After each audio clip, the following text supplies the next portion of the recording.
really do appreciate you letting me come with you and all. If any of you want, JJ Jesus, how you doing?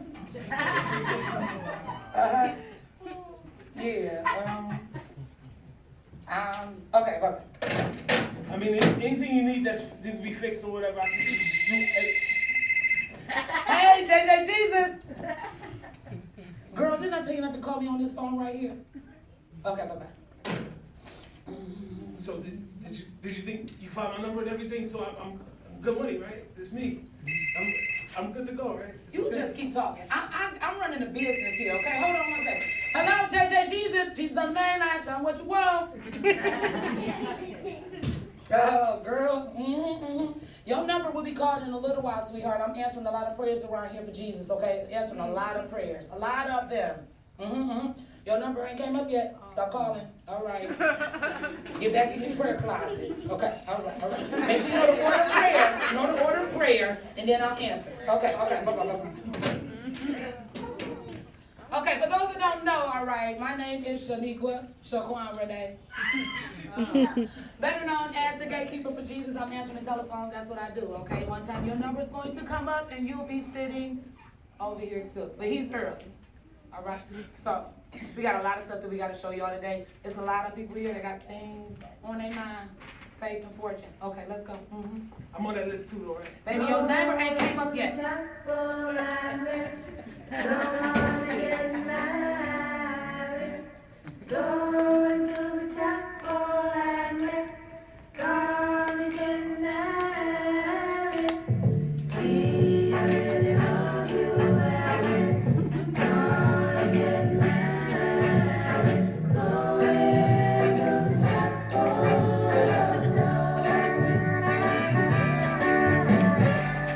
Spring is here. Nothing like love, right? That type of love that you never knew existed. That type of love that they only write about. My life was never an easy life.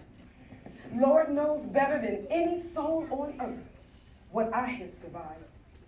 But when Darlene told me about you, I just, fell in love with the thought of you. The letters began to flow and you went from being my pen pal to what I can only say, my soulmate. I mean, we shared our stories of hurt, neglect, and pain with each other. I found myself craving another letter from you. I would literally sit at the mailbox waiting on Pauline. Pauline is my mail lady, to bring me the mail, just praying that you'd written me. And when those letters came, oh, how many similarities we had. Same sign, birthdays within days of each other. It didn't really bother me that you were in prison. I mean, because, hey, you know me, I always give people a second chance. I was so excited when you told me that you would be getting out soon. I mean, because as by now, we were already a couple. No one understood our love. And when they questioned my decisions, I just could only say, I loved you. And what did they know? I had waited 13 years of celibacy. 13 long years of being single. So I felt, finally, God had sent me my man. Well, it was the day of your release. And you were okay with not being able to stay with me. I mean, because, hey, there'll be no shacking up here. But when we got to the halfway house, they didn't have a room for you. So, me being the woman that I am, I couldn't see my man in the streets. So you started off sleeping in the basement. You slowly worked your way up to the couch. Next thing I know, you was in my bed every single night. But I knew I had to tell my pastor something because it just didn't feel right. Me being saved and sleeping with you. But I loved you. Before I knew it, we was planning our wedding.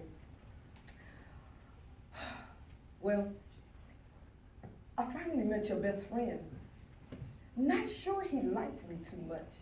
It was like he was jealous or something, like he had this hold on you. Oh, but that didn't matter. The day was set, and everything was going all wrong. I mean, we never argued before. Now we argued all the time. It was like you changed right before my eyes. I mean, red flags were being thrown everywhere. People were surprised that we were to be married, saying that you were incapable of love. But you loved me, right? Right? Wedding day, bells ringing, the food ready, my dress to die for. I remember my prayer well. I said, God, this is it. If you do not want me to marry this man, I'll call it all off if they come in here and tell me that my pastor can't marry me today. Not even 5 seconds went by when 2 people came into the room and said, we're so sorry, but pastor won't be able to marry you today due to circumstances beyond his control.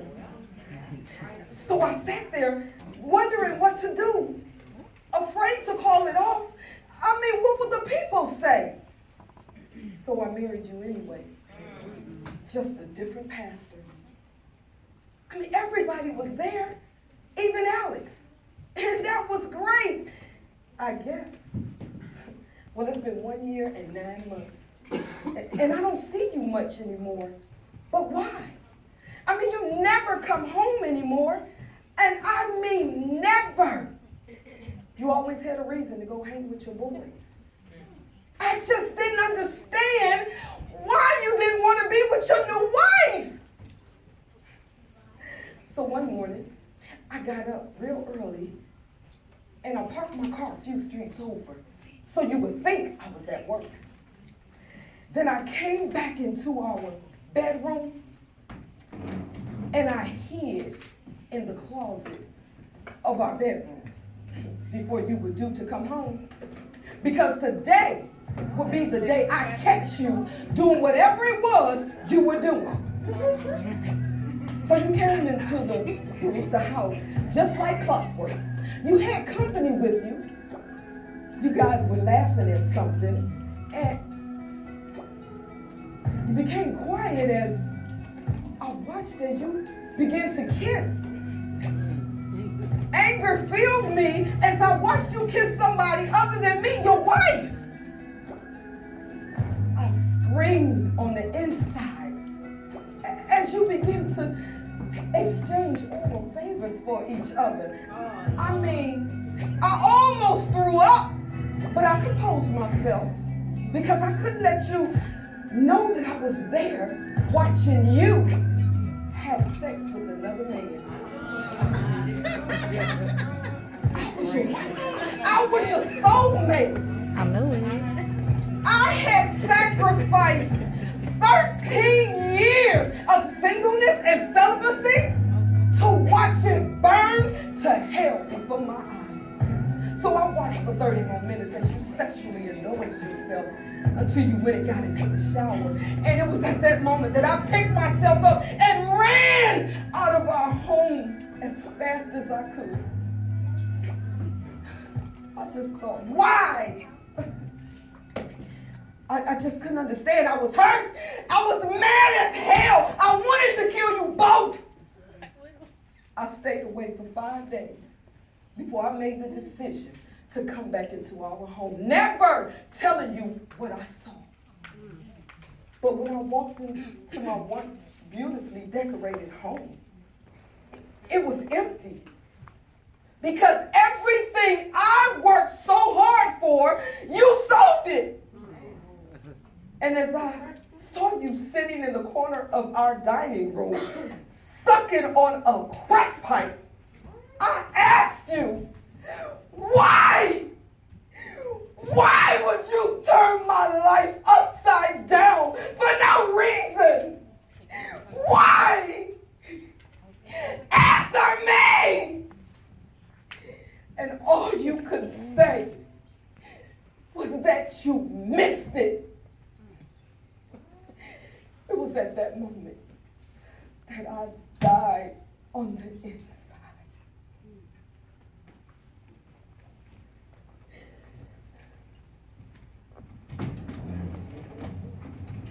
My mind's telling me no. No, Kelly.